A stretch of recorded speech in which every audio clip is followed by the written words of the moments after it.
السلام عليكم ورحمة الله وبركاته. ازيكم عاملين ايه؟ يا رب تكونوا بخير. النهاردة بأمر الله الفيديو بتاعنا حلو قوي قوي. هنعمل مع بعض المحشي، هنعمل محشي كرنب ومحشي فلفل ومحشي بتنجان. هنعمل خلطة المحشي بطريقة حلوة قوي قوي، مش هنسبكها ولا هنعملها ني في ني. امال هنعملها ازاي؟ خليكم معايا كده في الفيديو، وبأمر الله هنعرف هنعملها ازاي بطريقة حلوة قوي قوي، وطعم المحشي في حتة تانية خالص. يلا بقى، لو اول مره تشوفوا قناتي انزلوا بسرعه اشتركوا في القناه وفعلوا زر الجرس على الكل علشان يوصلكم كل جديد، ودوسوا لايك للفيديو. يلا بينا بقى نشوف عملنا المحشي الجميل ده ازاي. شكله بصراحه مشهي جدا جدا.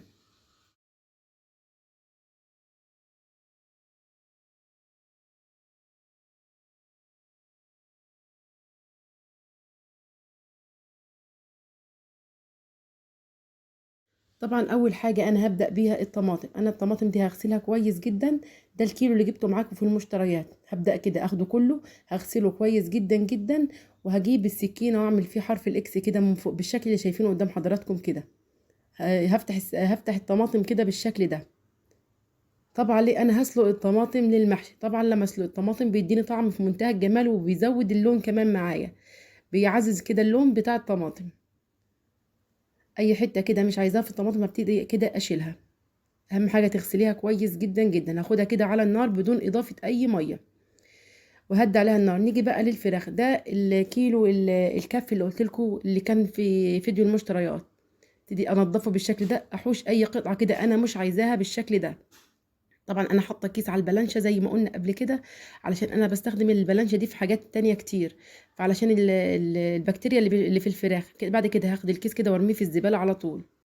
هسلق الفراخ اول حاجه قبل ما ابدا في المحشي. شايفين هنا الطماطم بدات كده تنزل الميه معايا وتتسلق من غير ميه خالص. هي هتنزل ميه وتتسلق في الميه اللي هي نزلتها. اهم حاجه الحله تكون معايا سخنه جدا جدا. حله الفراخ تكون سخنه جدا جدا. بعد كده هنزل فيها بالفراخ وابتدي كده اقلبها. طبعا انا هنا بقفل مسامات الفراخ معايا بالشكل، والتشويح بتديها طعم في منتهى الجمال. انا هنا بشوحها بدون اضافه اي ماده دهنيه، من غير ماده دهنيه. نزلت عليها كده ببصله صغيره مقطعاها بالشكل ده، وابتدي كده اقلبها علشان طعم الفراخ ياخد من طعم البصل وتبقى طعمها جميل بامر الله. هنزل كمان عليها برشه من الملح، زي معلقه كبيره من الملح بالشكل ده، ورشه فلفل اسود، ورشه بابريكا. بس كده، انا مش هحط اي حاجه تاني خلاص في الشوربه. انا خلاص انا لسه هحط كمان توم. مش هحط يعني اي بهارات تاني في الشوربه. انا اللي هيطعم لي البصل والفلفل والبابريكا والتوم. هيطعم لي الشوربه ويخليها في منتهى الجمال. شايفين الماده الدهنيه اللي نزلتها الفراخ؟ ده فايده التشويحه، بتديها طعم في منتهى الجمال وبتنزل اي ماده دهنيه بالشكل ده. شايفين؟ والبابريكا طبعا مديها لون حلو قوي قوي. هنزل بمعلقه كبيره من التوم وابتدي اشوحها لحد ما ريحه التوم كده تظهر معايا بالشكل ده. طبعا انا متعوده في اي شوربه بحط طماطم، بحط طماطميه كده او طماطميتين. بس انا النهارده ما جبتش غير كيلو طماطم بس على قد المحشي. انتوا عارفين زي ما قلت لكم الطماطم كانت ب 15 جنيه. في يوم الجمعه اللي انا جبت فيها المحشي كانت ب 15 جنيه، فما رضيتش اجيب اكتر من كده. فمش اشكال احط ما احطش يعني طماطم. فحطيت البابريكا واخدت اللون والشكل الجميل اللي قدام حضراتكم ده. بس كده غطيت الفراخ كده بالميه واسيبها تتسلق. اول ما تغلي معايا اهدي عليها النار تماما علشان تتسلق معايا وتكون طعمها جميل جدا جدا. شايفين الميه اللي نزلتها الطماطم بالشكل ده منها فيها؟ نيجي بقى ننضف الخضره بتاعه المحشي. انا بمشي معاكم كده واحده واحده علشان تفهموا الدنيا ماشيه ازاي. جبت الكزبره كده وابتدي انضفها، احوش اي حاجه كده مش حلوه. والعرق الاصفر ده برضه بحوشه، مش عايزاه. احوش الجدر بتاعها. انا كنت جايبه للمحشي كزبره وشبت، جايبه ب5 جنيه كزبره و5 جنيه شبت، يعني خضره ب10 جنيه. ما جبتش بقدونس خالص في اليوم ده.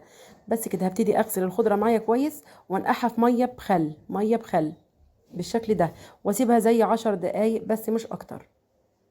نيجي بقى للفلفل والبتنجان معايا. طبعا انا هحوش البتنجان، هحوش الراس بتاعته بالشكل ده بالسكينه. طبعا بعد ما غسلت الفلفل والبتنجان، بعد كده ابتديت احوش الراس بتاعته بالشكل ده. شايفين البتنجان الحجم الوسط كده بيبقى طعمه مسكر كده في الحشو. الحجم الصغير ده شايفين؟ والفلفل بمنتهى السهولة بيشال كده، بتضغطي عليها كده من جميع النواحي وتبتدي تشيل الراس بتاعته بالشكل اللي قدام حضراتكم ده. من غير سكينه، من غير اي حاجه خالص، بمنتهى السهوله بالشكل ده. شايفين بضغط عليها كده وبتتشال، مش بتتقطع معايا ولا حاجه، يعني بتتشال بمنتهى السهوله.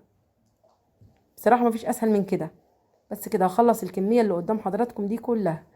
طبعا انا ما عملش الفلفل ولا البتنجان كلهم اللي كانوا في فيديو المشتريات، عشان انا قلت لكم باقي البتنجان هعمل معاكم باذن الله بتنجان مخلل. انتظروني الفيديو الجاي بامر الله، يكون البتنجان المخلل بطريقه حلوه قوي قوي بامر الله تعجبكم.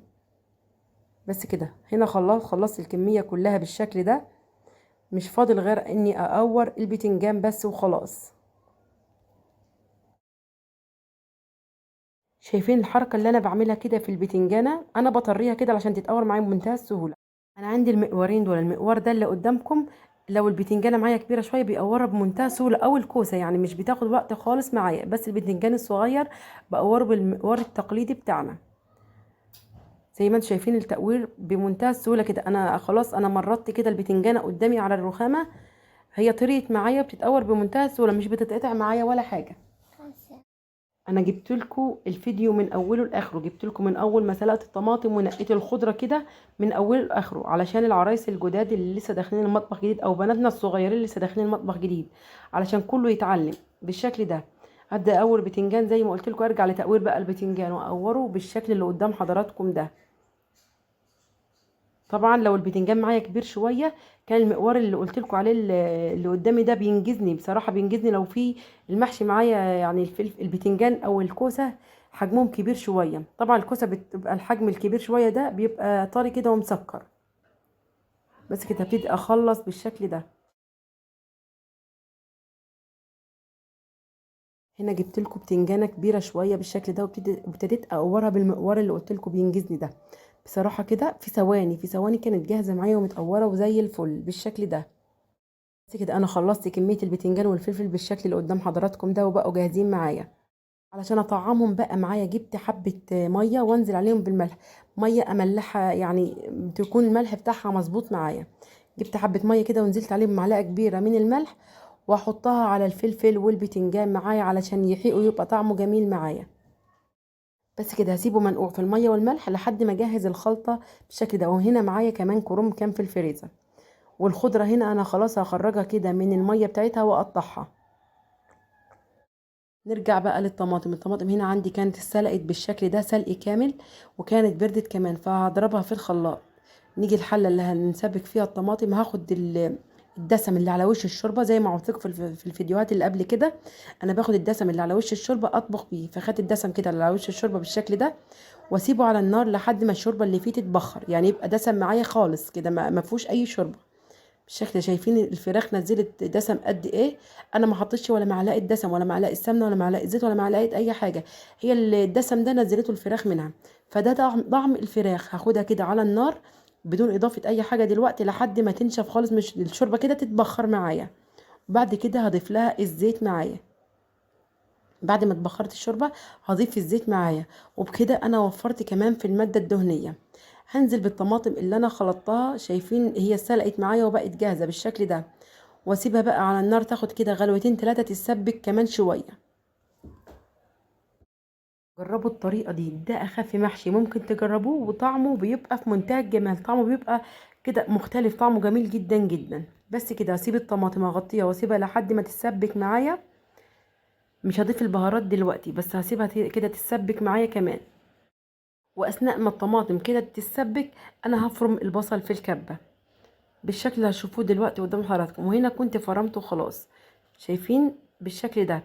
هنزل بالبهارات على البصل. بهارات معايا معلقه كبيره كزبره، معلقه كبيره كمون، معلقه كبيره بابريكا، معلقه كبيره ملح، ومعلقه كبيره فلفل اسود. هنزل كده على البصل، ابتدي ادعك فيه بالمعلقه كده كويس جدا جدا، علشان ادبل البصل في التوابل والملح بالشكل ده. شايفين الريحه عندي هنا كانت خطيره بالشكل ده. هبتدي ادبله كده كويس جدا جدا، اقلبه زي 3 4 دقايق كده، ادبله كويس جدا. بصراحة الطريقة منجزة جدا جدا، مش بتاخد وقت معايا خالص خالص. شايفين الطماطم بسم الله ما شاء الله كانت اتسبكت معايا بالشكل ده. هنزل بقى بالبصل اللي انا تبلته بالبهارات وقلبته لحد ما دبل معايا، واسيبه كده، اقلبه كده على النار واسيبه زي 5 دقايق في الصلصه معايا. اسيبه زي 5 دقايق بس مش اكتر. هاخد طعم الني في الني، وهاخد كمان طعم المتسبك، بس من غير ما نسبك ومن غير ما نعمل ني في ني. دي الطريقه اللي قلت لكم عليها.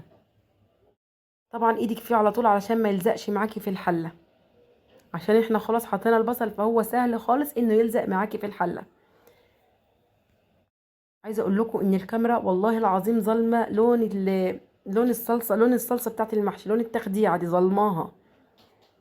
الاضاءه عندي عايزه تتصلح شويه. شايفين هنا بسم الله ما شاء الله كانت اتسبكت بالشكل ده. شايفين لونها حلو قوي قوي ازاي. واحنا كمان ما حطيناش صلصه، احنا اكتفينا بالطماطم والبابريكا بس اللي احنا حطيناها.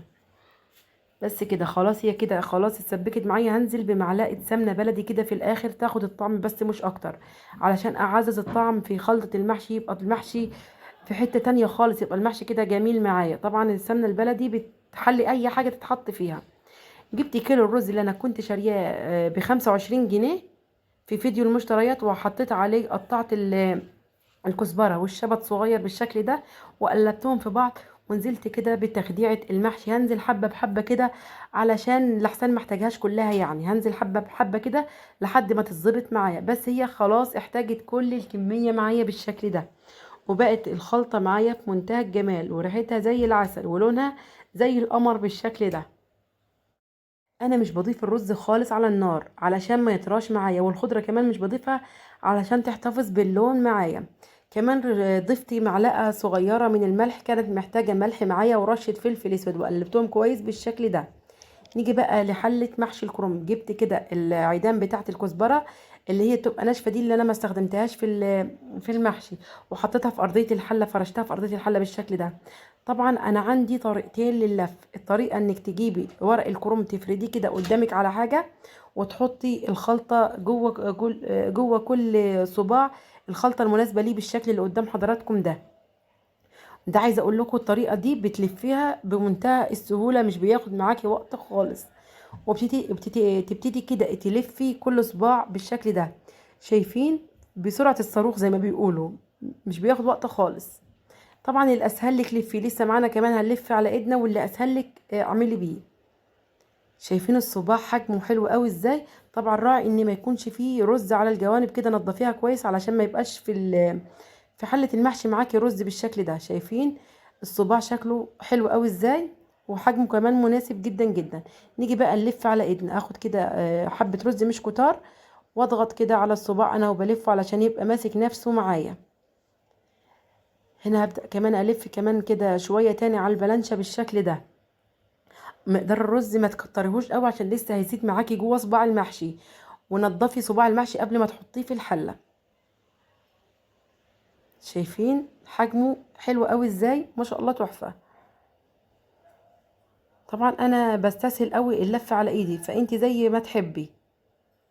مش بياخد معايا وقت خالص. انا كده دلوقتي هاخد الخلطة، واخد الكرنب، وانزل كده على الارض الف باقي الحلة واجيلكوا تاني بأمر الله. طبعا انت لو مستعجله اعملي حركه البلانشه دي، انك تفردي كذا ورقه على البلانشه عشان تنجزي معاكي الوقت بالشكل ده. بفردهم كده قدامي كلهم 5 أو 6 صوابع بالشكل ده، وابتدي احط الرز المناسب والف كده على طول. بيتلفوا معايا 5 أو 6 صوابع في دقيقه، مش بيكمل دقيقه. بصراحه مش بياخد وقت خالص. زي ما قلت لك، الحركه اللي تعجبك، اللفه اللي تعجبك اعمليها، اللي اسهل لك اعمليه.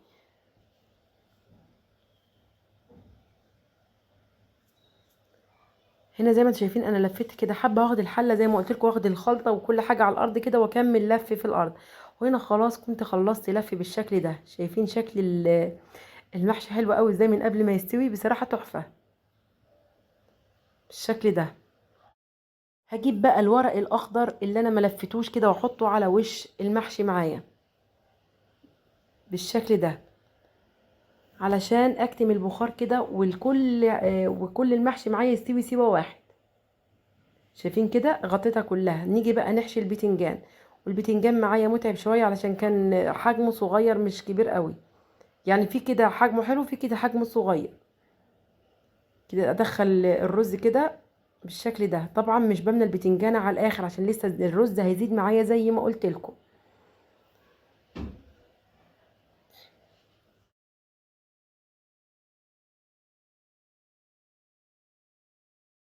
نيجي بقى المحشي الفلفل، ومحشي الفلفل زي محشي البتنجان مش بنملاه على الاخر.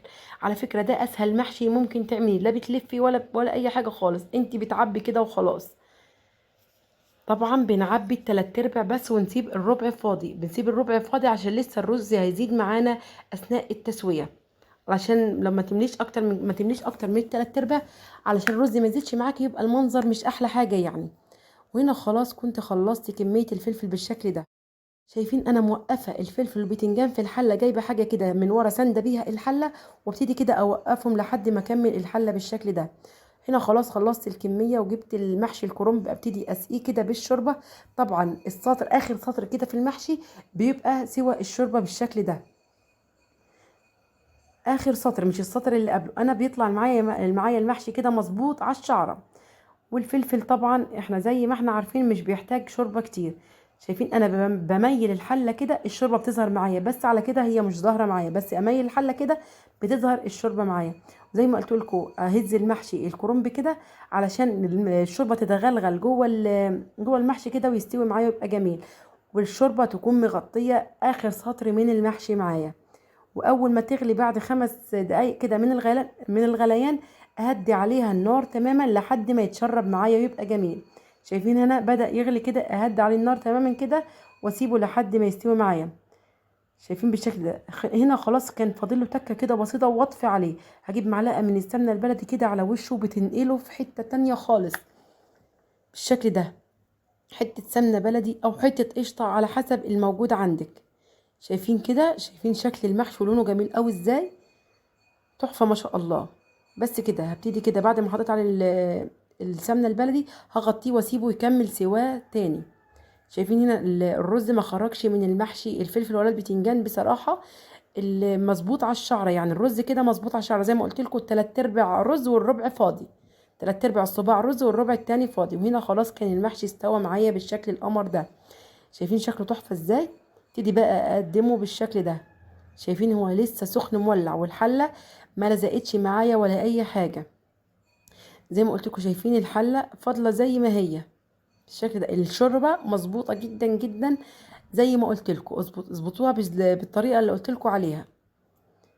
بصراحه شكل المحشي حلو قوي قوي. قولوا لي رايكم فيه ايه، وجربوا الخلطه وقولوا لي رايكم فيها ايه.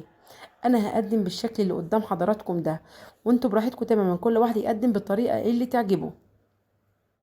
طبعا الفراخ انا خرجتها من الشوربه، رشيت عليها ملح وفلفل اسود وحمرتها في السمنه او في الزيت زي ما تحبي، يعني الحاجه اللي تحبيها اعملي بيها. عايزه اقول لكم المحشي معايا دايب دوبان بسم الله ما شاء الله تحفه. وهنا اكون وصلت معاكم لنهايه الفيديو. لو عجبكم الفيديو ما تنسوش تشتركوا في القناه وتفعلوا زر الجرس على الكل علشان يوصلكم كل جديد، وادوا لايك للفيديو. دمتم سالمين ودمتم بخير، والسلام عليكم ورحمه الله وبركاته.